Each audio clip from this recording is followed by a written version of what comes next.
Yo, what's up boy? It's me again, Ing Tyler Tattoo and X Tyler Vlog syempre. At ito na naman guys, may home service tayo sa Pagray. Magsi-session tayo doon. At ito ang kanyang design, tinapos ko na kaagad. Di na ako nakapag-video dyan dahil nalobat ang aking cellphone.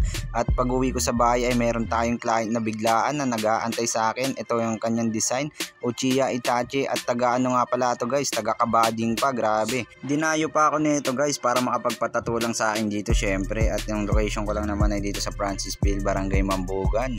At yung kanyang design na to guys ay si Uchiha Itachi. At wala na ako mapagprintan sa design niya na to kasi alanganing oras na siya nagpatato, mga alas 10 na siya ng gabi nagpatato sa akin ng biglaan. At dahil wala akong mapagprintan ng kanyang design guys, ang ginawa ko na lang, prinihan ko na lang yan, drawing ko na lang yan syempre para naman matuloy ang aming session.